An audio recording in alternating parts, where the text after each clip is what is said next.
हाँ भाई, good morning. कैसे हो?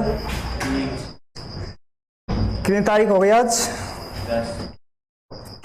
10 सितंबर। जानते हैं कल तक क्या रहा सुर्खियों में? फर्स्ट क्वेश्चन,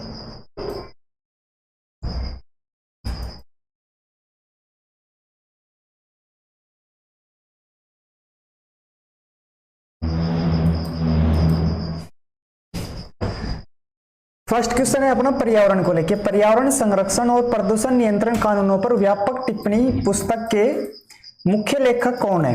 देखो, इन्होंने पूछा है कि जो पर्यावरण संरक्षण और प्रदूषण नियंत्रण कानूनों पर एक टिप्पणी की गई, उस पे एक बुक बनाई गई है। उस बुक में कई लेखक, कई लोगों ने मिलकर उस बुक को बनाया, लेकिन उसका क्या पूछा है? उसका मुख्य लेखक पूछा है कि मुख्य लेखक उस बुक का कौन है। तो आप मेरे को पहले तो ये बताओ कि एनवायरमेंट डे कब मनाया जाता है?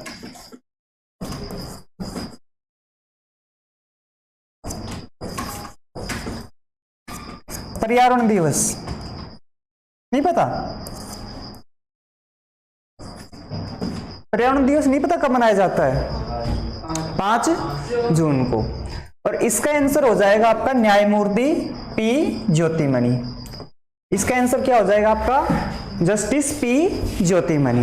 ठीक है, तो जस्टिस पी ज्योतिमणि जो है वो पर्यावरण संरक्षण और प्रदूषण नियंत्रण कानूनों पर जो टिप्पणी हुई उसके बुक के जो मुख्य लेखक है वो है। ठीक है, जस्टिस पी ज्योतिमणि, न्यायमूर्ति पी ज्योतिमणि।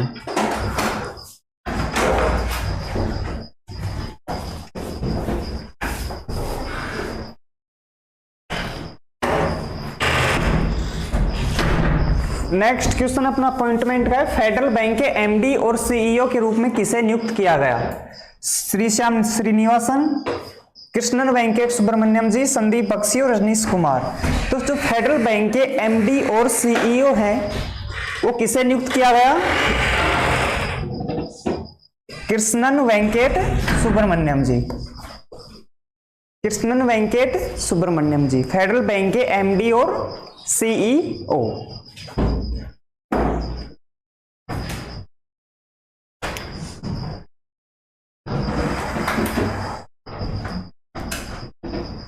नेक्स्ट क्वेश्चन,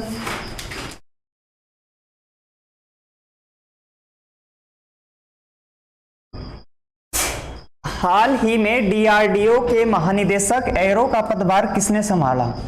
देखो, डीआरडीओ मैंने पहले बताया, डीआरडीओ का हेडक्वार्टर कहाँ है? डीआरडीओ के हेडक्वार्टर, डीआरडीओ के हेडक्वार्टर हैं दिल्ली में। ठीक है, डीआरडीओ के हेडक्वार्टर कहाँ है? और डीआरडीओ की स्थापना कब हुई? 1938 में, 1938 में। डीआरडीओ का पूरा नाम क्या है? Defence research development organisation, defence research development organisation. तो ये पूछ रहा है कि डीआरडीओ के महानिदेशक के रूप में किसने पदभार संभाला है? वो हो जाएंगे आपके के राजलक्ष्मी मेनन, के राजलक्ष्मी मेनन। तो के राजलक्ष्मी मेनन क्या बन गए? डीआरडीओ के महानिदेशक बन गए। और डीआरडीओ की स्थापना कब हुई? 1938 में। और इसका हेडक्वार्टर कहाँ है? अपने दिल्ली में।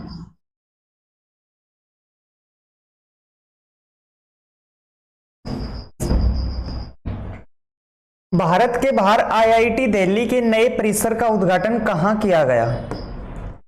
जो अपनी आईआईटी होती है, आईआईटी होती है अपनी इंडिया में जो आईआईटी है, तो ये पूछ रहा है कि आईआईटी दिल्ली का ऐसा कौन सा हेडक्वार्टर है जो भारत के बाहर स्थापित किया गया है? भारत के बाहर नए परिसर की स्थापना की गई है। क्या है वो? शारजा है, दोहा या दुबई, अबू धाबी? बताओ, ये क्वेश्चन एक बार पहले भी आया था जिस टाइम इसकी चर्चा सुर्खियों में थी, और अब ये कंफर्म हो चुका है। कौन सा? Abu Dhabi. अबू धाबी कहां पे है?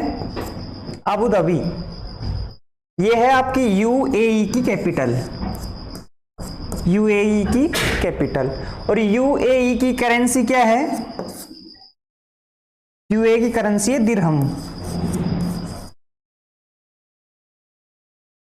यूएई की करेंसी कौन सी है? दिरहम। तो अपने को ऐसे जो कंट्री हैं जो सुर्खियों में रही है, चर्चा में रही है, उनकी कैपिटल और करेंसी याद करनी पड़ती है एग्जाम की दृष्टि से, वो चीजें इंपॉर्टेंट हो जाती है। तो जो अबू धाबी है ये किसकी कैपिटल है? आपकी यूएई की, और यूएई की जो करेंसी है वो क्या है? दिरहम। ठीक है। तो आईआईटी दिल्ली के नए परिसर का उद्घाटन कहां पे हुआ? अबू धाबी में। ठीक, क्लियर? चलो नेक्स्ट, भारत के वित्तीय वर्ष 24-25 के लिए विश्व बैंक का संशोधित विकास पूर्वानुमान क्या है?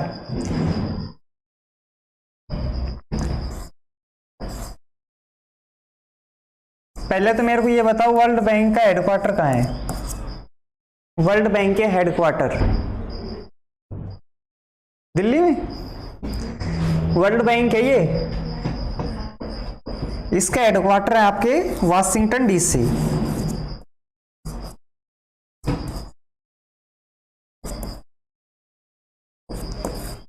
और इसकी स्थापना कब हुई? 1944 में। तो ये पूछ रहा है कि वर्ल्ड बैंक जो विश्व बैंक है इसका संशोधित विकास का पूर्वानुमान क्या है, यानी कि विकास में कितने परसेंट बढ़ोतरी होगी? वो होगी आपकी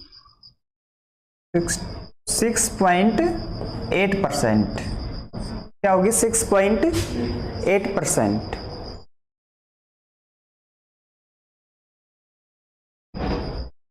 वाशिंगटन डीसी किसकी कैपिटल है? बताओ, किसकी कैपिटल है वाशिंगटन डीसी? अमेरिका की। और अमेरिका की करेंसी क्या है? अमेरिकी डॉलर। ठीक है।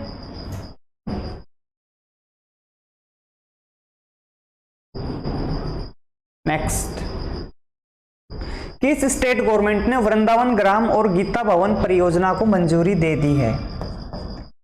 किस स्टेट गवर्नमेंट ने, राज्य सरकार ने वृंदावन ग्राम और गीता भवन प्रोजेक्ट को क्या दिया है? मंजूरी दी है। तो वो इसका आंसर क्या होगा आपका? बताओ आंसर। उत्तर प्रदेश होगा, महाराष्ट्र, गुजरात या मध्य प्रदेश? किस स्टेट गवर्नमेंट ने वृंदावन ग्राम और गीता भवन परियोजना को मंजूरी दी है? तो इसका आंसर हो जाएगा आपका मध्य प्रदेश। मध्य प्रदेश गवर्नमेंट ने वृंदावन ग्राम और गीता भवन परियोजना को औपचारिक रूप से मंजूरी दे दी है।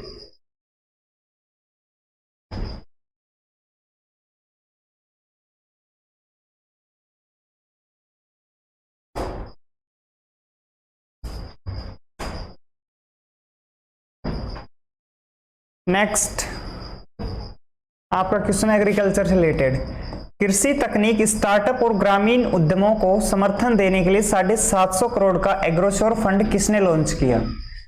ये पूछ रहा है कि आपको कृषि एग्रीकल्चर के क्षेत्र में जो टेक्नोलॉजी है, आप कुछ भी ऐसा करना चाहते हो अपने ग्राउंड लेवल पे, गांव के लेवल पे, छोटे लेवल पे कोई स्टार्टअप खोलना चाहते हो, जैसे पशुपालन कर रहे हो या जो एग्रीकल्चर इक्विपमेंट है उनका निर्माण कर रहे हो, तो उसके लिए आपको फंड दिया जाएगा।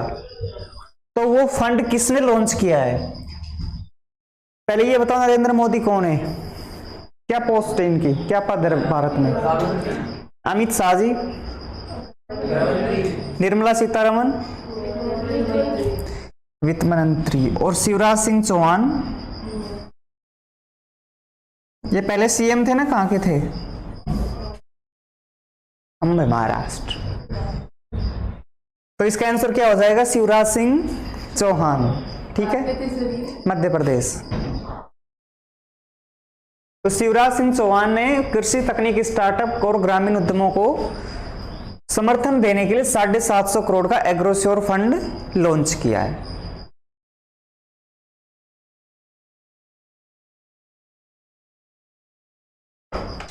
चले नेक्स्ट देखो, मुख्य विज्ञान सलाहकार गोलमेज CSAR के 2024 संस्करण का सह आयोजन किसने 2 संस्थाओं के साथ किया? ये पूछ रहा है कि मुख्य विज्ञान सलाहकार गोलमेज हुआ है वो किन किन देश और किस संस्था के बीच में हुआ है? भारत और संयुक्त राष्ट्र, संयुक्त राष्ट्र की स्थापना कब हुई? यूएन।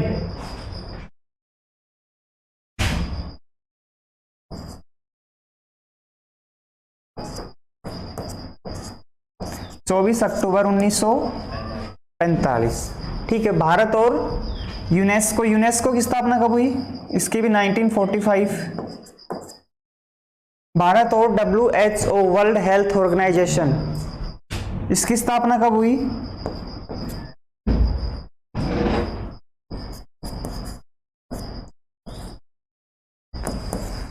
7 अप्रैल 1948। इसका हेडक्वार्टर कहाँ है WHO के?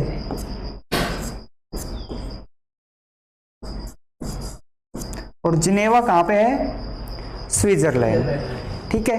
तो WHO की स्थापना 7 अप्रैल 1948, जिनेवा, स्विट्जरलैंड। तो भारत और वर्ल्ड बैंक के हेडक्वार्टर कहाँ है? World bank Washington DC। तो इसका आंसर तो हो जाएगा आपका भारत और यूनेस्को। भारत और यूनेस्को ने मिलकर मुख्य विज्ञान सलाहकार गोलमेज के 2024 के संस्करण का आयोजन किया।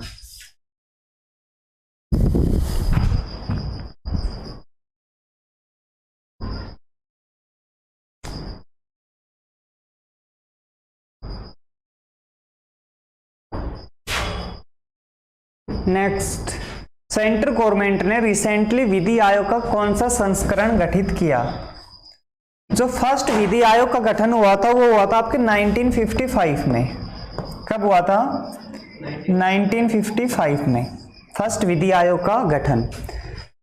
और 2020 में स्टार्ट हुआ था आपका 22वां संस्करण। 2020 में कौन सा संस्करण हुआ था? 22वां।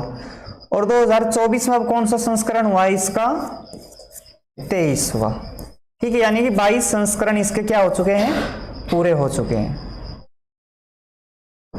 तो केंद्र सरकार ने रिसेंटली विधि आयोग के 23वें संस्करण का गठन किया है। पहले विधि आयोग का गठन हुआ था 1955 में। क्लियर?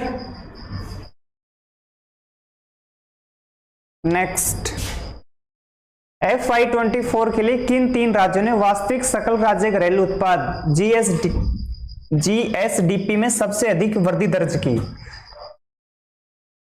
फैक्चुअल क्वेश्चन इसमें लिखो तेलंगाना, तमिलनाडु और राजस्थान। तेलंगाना, तमिलनाडु और राजस्थान। तेलंगाना, तमिलनाडु और राजस्थान। 3 राज्य ऐसे हैं जिन्होंने अपने वास्तविक सकल राज्य घरेलू उत्पाद में सबसे अधिक ग्रोथ रेट दर्ज की है। किसमें ग्रोथ रेट दर्ज की है?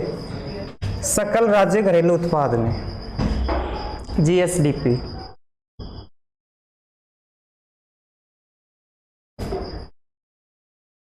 अभ्यास वरुण के किस संस्करण में भारतीय नौसेना के P-81 विमान ने भाग लिया?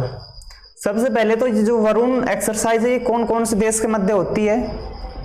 वरुण एक्सरसाइज वरुण कौन कौन से कंट्री के बीच होती है? एक तो और एक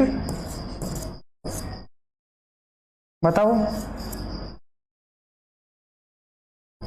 फ्रांस। तो इंडिया और फ्रांस के मध्य कौन सी एक्सरसाइज होती है? वरुण। एक सिम्बेक्स और करवाई थी आपको, सिम्बेक्स एक्सरसाइज।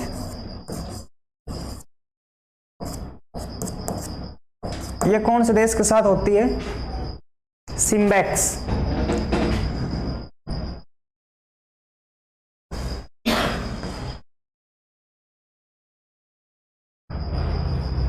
सिम्बेक्स एक्सरसाइज ये होती है इंडिया और सिंगापुर के बीच में। इंडिया और सिंगापुर।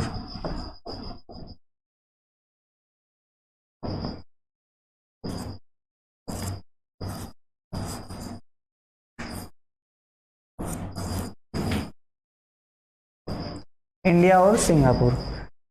फ्रांस की कैपिटल क्या है? पेरिस। तो इसमें कौन सा संस्करण हो जाएगा इसका? 22वां संस्करण। नेक्स्ट, केंद्रीय वित्त मंत्रालय insurance corporation of India GIC में कितने प्रतिशत हिस्सेदारी की योजना बनाई है? तो वो हो जाएगा आपका 7%। जीआईसी में कितने प्रतिशत हिस्सेदारी की योजना बनाई है? 7% की। 7%।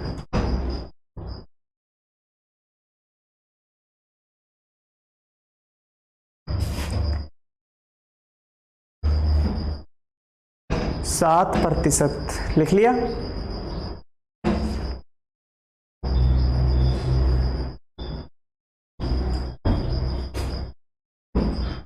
उत्तर प्रदेश सरकार वाराणसी में किस तरह का संग्रहालय बनाएगी? ये आपको पहले बताया था कि वाराणसी में एक 3D टाइप का म्यूजियम बनने वाला है। तो देख लो इसमें कौन सा है। इसमें हो जाएगा आपका वैदिक 3D म्यूजियम, वैदिक 3D संग्रहालय। कौन सी गवर्नमेंट बना रही है? उत्तर प्रदेश गवर्नमेंट। कहां पे बना रही है? वाराणसी में। वैदिक 3D संग्रहालय।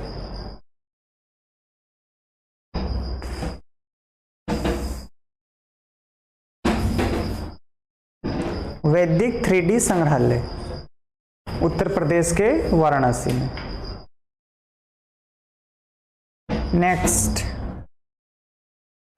सेव अमेरिका पुस्तक के लेखक कौन है? सेव अमेरिका एक बुक लिखी है, उसके पुस्तक के लेखक कौन है? जो बिडेन, बराक ओबामा, कमला हैरिस या डोनाल्ड ट्रंप? बताओ। Save America, save America. तो इसका आंसर हो जाएगा आपका डोनाल्ड ट्रंप। आंसर क्या हो जाएगा इसका? Donald Trump. अमेरिका की कैपिटल, अमेरिका की कैपिटल अभी लिखवाई थी वाशिंगटन डीसी। और इसकी करेंसी अमेरिकन डॉलर। नेक्स्ट, किस देश ने भारत से पर्यटन को बढ़ावा देने के लिए TTOS योजना की घोषणा की? ये पूछ रहा है कि ऐसा कौन से देश ने अभी भारत के साथ पर्यटन बढ़ाने के लिए एक संबंध स्थापित किया है कि भारत में पर्यटन का विकास हो। तो उसके लिए एक योजना बनाई है TTOS योजना, TTOS योजना। तो वो कौन सा देश है? दक्षिण अफ्रीका है, नामीबिया है, लिसोटा या अंगोला है? तो वो हो जाएगा आपका दक्षिण अफ्रीका। दक्षिण अफ्रीका। दक्षिण अफ्रीका की करेंसी क्या है? दक्षिण अफ्रीका की करेंसी, करेंसी तो याद कर ही नहीं रखी किसी की भी। ठीक है, ये थे आपके 15 क्वेश्चन। पेरिस ओलंपिक अपन ने पढ़ा था अच्छे से। उसके बाद छुट्टी छुट्टियों में हो लिया पेरिस पैरालंपिक। उसके बारे में अपन ने कुछ भी नहीं पढ़ा। एक बार उसके लिए और देख लेते हैं। ठीक है,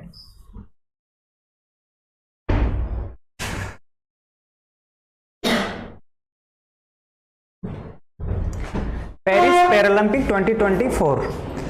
पैरालंपिक क्या होते हैं? जो अपने हैंडीकैप्ड लोग होते हैं, विकलांग जो लोग होते हैं, वो ये खेल को खेलते हैं। ये जस्ट ओलंपिक के बाद होता है और वहीं होता है जहां अपना ओलंपिक हुआ था। तो ये भी कहां हुआ है आपका? पेरिस, फ्रांस में। ठीक है, मेजबान शहर कौन सा इसका? Paris, France. तो पेरिस पैरालंपिक 2024 कहां पे हुआ? पेरिस, फ्रांस में। आयोजन हुआ इसका 28 अगस्त से 8 सितंबर, 28 अगस्त से 8 सितंबर तक। समापन हुआ इसका स्टेड डी फ्रांस में, स्टेड डी फ्रांस। ये फ्रांस में एक जगह है, स्टेड डी फ्रांस। अब देखो, इसमें इवेंट हुए 529 और खेल हैं 22। ठीक है, और इसका संस्करण है 17वां। जो पेरिस पैरालंपिक हो रहे हैं वो कौन सी बार हुए हैं? अब की बार 17वीं बार। इसमें भारत ने टोटल जो मेडल जीते हैं वो है 29। ठीक, 7 गोल्ड, 9 सिल्वर और 13 ब्रॉन्ज। ठीक, और ओलंपिक में टोटल कितने मेडल आए थे? पेरिस ओलंपिक में गोल्ड कितने आए थे? गोल्ड कौन लेके आया था बताना जरा? मनु भाकर तो ब्रॉन्ज लेके आई थी।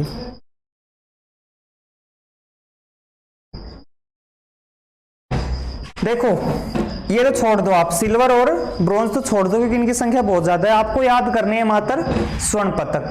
तो जो अवनी लेखरा है वो लेके आई, फर्स्ट थी ये एयर राइफल में यानी शूटिंग में लेके आई थी अवनी लेखरा, और ये कहां से बिलोंग करती है, आपके राजस्थान से। ठीक है, तो एक तो आपके लिए ये इंपॉर्टेंट हो जाता है। नेक्स्ट नीतीश कुमार, ये बैडमिंटन से थे। सुमित अंतिल जेवलिन थ्रो, अरविंदर सिंह, धर्मवीर, प्रवीण कुमार और नवदीप सिंह, ये सातों नाम लिख लो स्वर्ण पदक में। पहले लिखो पेरिस पैरालंपिक 2024, पेरिस पैरालंपिक 2024 आयोजन हुआ 28 अगस्त से 8 सितंबर, आयोजन हुआ 28 अगस्त से 8 सितंबर। फिर लिखो संस्करण 17वां, संस्करण 17वां। फिर लिखो भारत की तरफ से कुल पदक, भारत की तरफ से कुल पदक 29। फिर नीचे लिखो गोल्ड 7, गोल्ड 7, सिल्वर 9 और ब्रॉन्ज 13। गोल्ड 7, सिल्वर 9 और ब्रॉन्ज 13। अब गोल्ड में फर्स्ट लिखो Avani Lekhara, Avani Lekhara 10 metre air rifle, 10 metre air rifle. 2 number पे लिखो Nitesh Kumar badminton, Nitesh Kumar badminton. Next Sumit Antil, Sumit Antil javelin throw.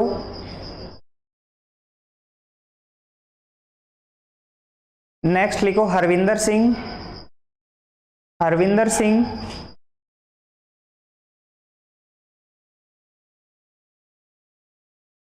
तिरंदाजी, Harvinder Singh तिरंदाजी। Next Dharambir, Dharambir,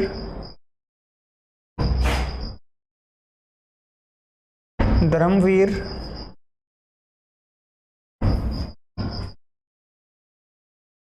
club throw, ये भी जेवलिन थ्रो की तरह होता है, क्लब थ्रो इसमें डिस्क फेंकी जाती है, जेवलिन थ्रो में भाला फेंका जाता है। ठीक है, club throw. Next Praveen Kumar high jump, Praveen Kumar high jump.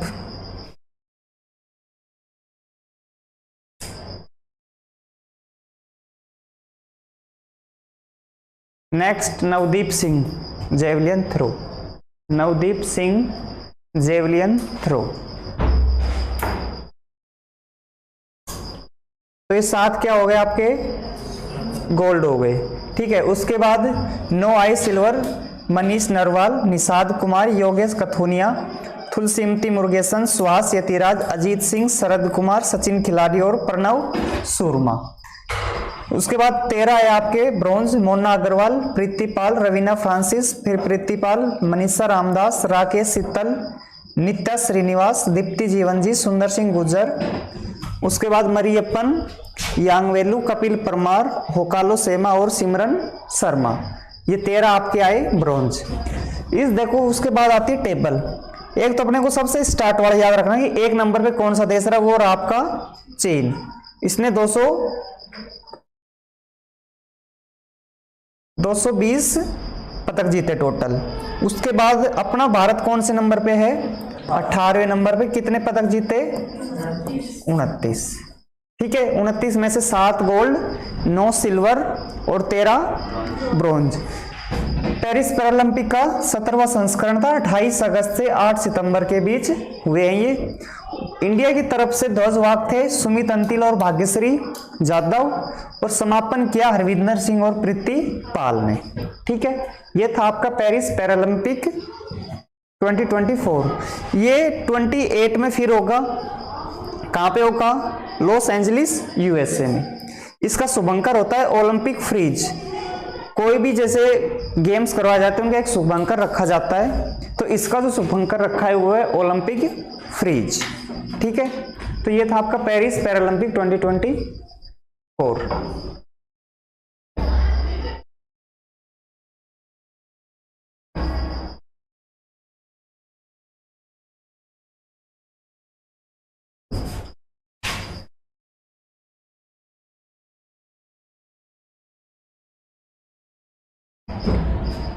बताओ, पर्यावरण संरक्षण और प्रदूषण नियंत्रण कानूनों पर व्यापक टिप्पणी पुस्तक के मुख्य लेखक कौन है? Justice P Jyothimani. और एनवायरनमेंट डे कब मनाया जाता है?